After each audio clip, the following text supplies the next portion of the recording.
भारत माता की, भारत माता की।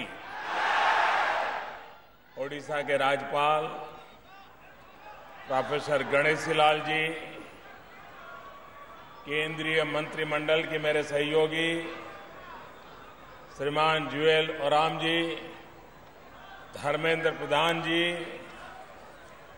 ओडिशा सरकार में मंत्री स्नेहन गिनी छुरिया जी, संसद में मेरे साथी श्री किलिकेश नारायण सिंह देव जी और यहां पधारे मेरे प्यारे बहनों और भाइयों, नववर्ष में एक बार फिर ओडिशा आने का सौभाग्य मिला है।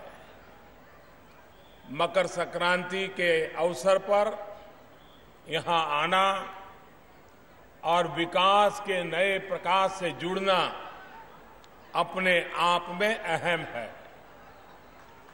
त्योहारों के इस पावन अवसर पर आप सभी उड़ीसा वासियों को, देश के सभी नागरिकों को अनेक अनेक शुभकामनाएं।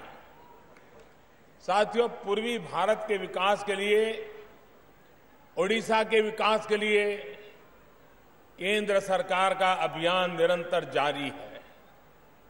बीते एक महीने में तीसरी बार मैं आपके बीच आया हूं। थोड़ी देर पहले यहां 1550 करोड़ रुपए से अधिक की परियोजनाओं का उद्घाटन, लोकार्पण या शिलान्यास किया गया है। ये परियोजनाएं शिक्षा से जुड़ी हैं, कनेक्टिविटी से जुड़ी हैं, संस्कृति और पर्यटन से जुड़ी हुई हैं और मुझे खुशी है कि आज केंद्रीय विद्यालय सोनेपुर के स्थायी भवन का शिलान्यास हुआ है। जब ये काम पूरा हो जाएगा तो सोनेपुर के साथ साथ इस पूरे क्षेत्र के हजारों छात्र छात्राओं को लाभ होगा। ओडिशा में केंद्रीय विद्यालयों में हजारों छात्र छात्राएं पढ़ाई कर रहे हैं। यहां केंद्रीय विद्यालय की मांग को देखते हुए केंद्र सरकार ने अनेक कदम उठाए हैं।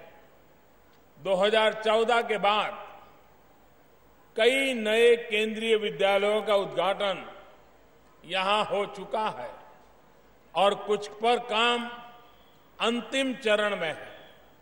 साथियों, शिक्षा मानव संसाधन का विकास करती है।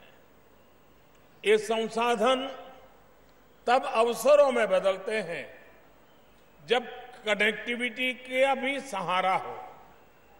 इसी भावना के तहत ओडिशा में कनेक्टिविटी का विस्तार किया जा रहा है। आज रेलवे से जुड़े 6 प्रोजेक्ट्स का लोकार्पण या उद्घाटन किया गया है।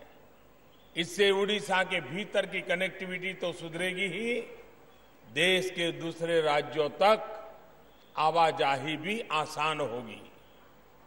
इससे आप लोगों को आने जाने की सुविधा तो होगी ही, किसान भाइयों को अपनी उपज को बड़ी मंडियों तक या बड़े शहरों तक पहुंचाने में ज्यादा आसानी होगी। आने जाने और माल ढुलाई के लिए सुविधा तैयार होने से यहां उद्योगों के लिए भी एक बेहतर माहौल बनेगा।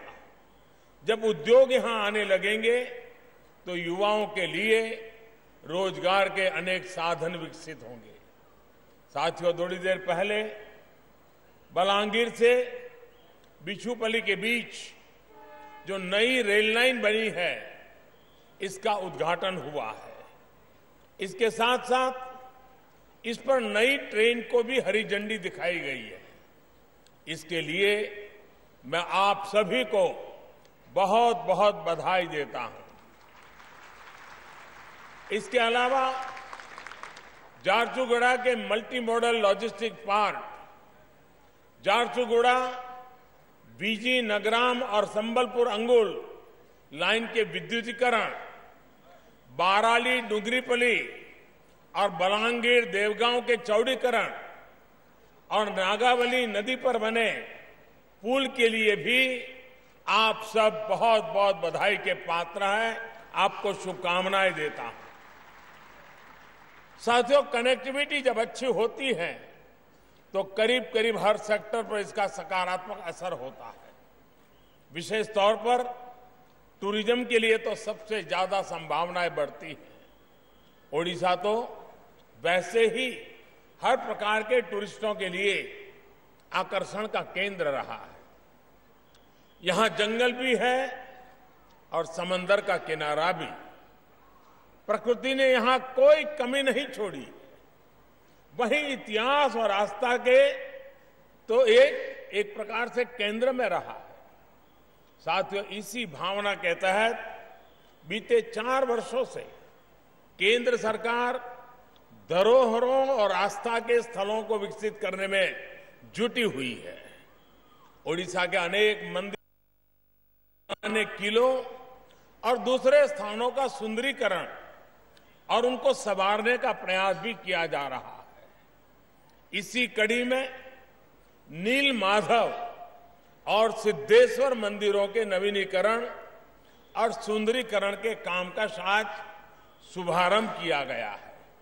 इसी प्रकार पश्चिम सोमनाथ मंदिर, भुवनेश्वर मंदिर और कपिलेश्वर मंदिर का भी जीर्णोद्धार और सुंदरीकरण का काम पूरा हो चुका है और आज इसका भी लोकार्पण यहां किया गया है।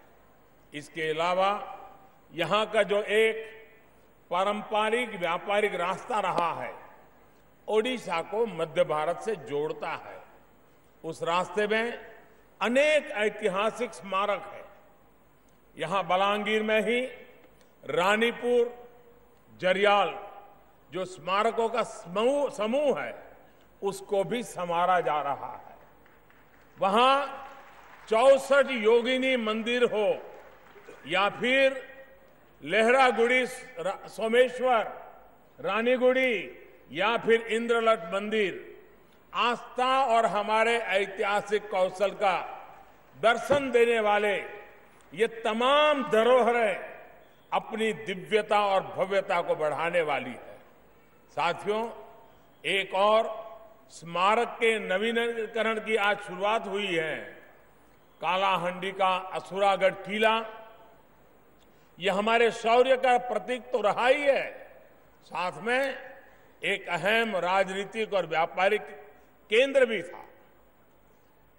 ये महाकंटारा को कलिंग से जोड़ता था। अपने इतिहास के इन स्वर्णिम अध्यायों के साथ पुनः जुड़ते हुए मुझे बहुत प्रसन्नता हो रही है। मुझे विश्वास है कि यहां जो मूल सुविधाओं का विकास हुआ है, श्रद्धालुओं और पर्यटकों के लिए जो काम किया गया है, उससे यहां के टूरिज्म को गति मिलेगी और रोजगार के अवसरों में कई गुना बढ़ोतरी होगी। साथियों, आज यहां 6 नए पोस्ट ऑफिस पासपोर्ट सेवा केंद्रों की शुरुआत भी हुई है।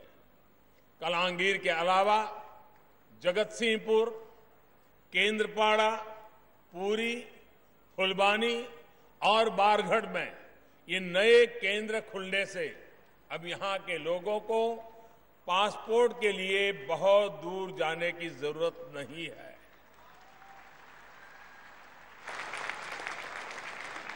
साथियों, आज आप सभी के, ओडिशा वासियों के जीवन को आसान बनाने वाले इन सभी प्रोजेक्ट के लिए एक बार फिर मैं ओडिशा वासियों को बहुत बहुत बधाई देता हूं। आपको नए वर्ष की पुनः बहुत शुभकामनाएं देता हूं। बहुत बहुत धन्यवाद।